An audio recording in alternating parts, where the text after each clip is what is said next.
വാ നമുക്ക് ഒരുമിച്ച് പൊട്ടിക്കാം. ഞാനിത് വാങ്ങിച്ചത് മിന്ത്രയിൽ നിന്നാണ്. കാരണം ഞാൻ ഫ്ലിപ്കാർട്ടിലും ആമസോണിലും അതുപോലെ അജിയോ എല്ലാത്തിലും ഇതിൻ്റെ പ്രൈസ് നോക്കി. അപ്പോൾ പിന്നെ ഓഫേഴ്സും കാര്യങ്ങളും കണ്ടപ്പോൾ മിന്ത്രയിൽ നിന്നായിരുന്നു പർച്ചേസ് ചെയ്തിട്ടുണ്ടായിരുന്നത്. പിന്നെ ഇതിൻ്റെ ഒറിജിനൽ പ്രൈസ് വരുന്നത് 1800 അങ്ങനെ എന്തോ ആണ് വരുന്നത്. ഞാനിത് 60% ഓഫർ കണ്ടപ്പോഴാണ് വാങ്ങിച്ചത്. അപ്പോൾ നിങ്ങൾ ആരെങ്കിലും പർച്ചേസ് ചെയ്യാൻ വിചാരിക്കുന്നുണ്ടെങ്കിൽ ഓഫർ വരുന്ന സമയത്ത് വാങ്ങിക്കുന്നതായിരിക്കും നല്ലത്. എനിക്കിതിൽ ഏറ്റവും കൂടുതൽ ഇഷ്ടപ്പെട്ടത് ഇതിൻ്റെ പാക്കേജിംഗ് ആയിരുന്നു. പെർഫ്യൂം എങ്ങനെയുണ്ട് എന്നൊന്നും എനിക്കറിയില്ല, പക്ഷേ പാക്കേജിങ് കണ്ടപ്പോൾ ലക്ഷറി പാക്കേജ് പോലെ തോന്നി. അങ്ങനെയാണ് ഓർഡർ ചെയ്തത്.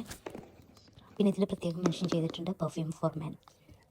കാരണം ഇതൊരു സ്ട്രോങ് ആയിട്ടുള്ള സ്മെല്ലാണെന്ന് തോന്നുന്നു. നമുക്ക് എന്തായാലും ഒന്ന് പൊട്ടിച്ച് നോക്കാം.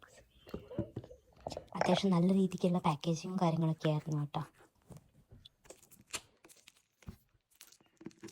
അതുകൊണ്ട് തന്നെ ഇത് പൊട്ടിക്കലും കുറച്ച് ടാസ്ക് തന്നെയായിരുന്നു. കണ്ടോ, നല്ല രസമല്ലേ കാണാൻ പാക്കേജിങ് കാര്യങ്ങളൊക്കെ. ഇതിനുള്ളിലെ പോർഷൻ കൂടി ഞാൻ കാണിച്ചു തരാം കേട്ടോ. കണ്ടോ, നല്ല ഭംഗിയില്ലേ കാണാനായിട്ട്. ഇനി നമുക്ക് ഇതിൻ്റെ സ്മെല്ലോട് ഒന്ന് പരീക്ഷിച്ച് നോക്കാം. എനിക്കറിയില്ല എല്ലാവർക്കും ഇഷ്ടപ്പെടുന്ന സ്മെല്ലാണോ എന്താണെന്നും അറിയില്ല, പക്ഷേ നമുക്ക് ടെസ്റ്റ് ചെയ്ത് നോക്കാം. പിന്നെ ഇത് 100 ml ബോട്ടിലാണ് കേട്ടോ. ടു ബി ഹോണസ്റ്റ് പറയുകയാണെങ്കിൽ എനിക്ക് വലിയ ഇഷ്ടപ്പെട്ടിട്ടുള്ള സ്മെല്ല്, പക്ഷേ എല്ലാവർക്കും ഡിഫറെൻ്റ് ആയിരിക്കും. പിന്നെ ഇത് പ്രത്യേകം മെൻഷൻ ചെയ്തിട്ട് ഒരു സ്ട്രോങ് ആയിട്ടുള്ളൊരു സ്മെല്ലാണ്.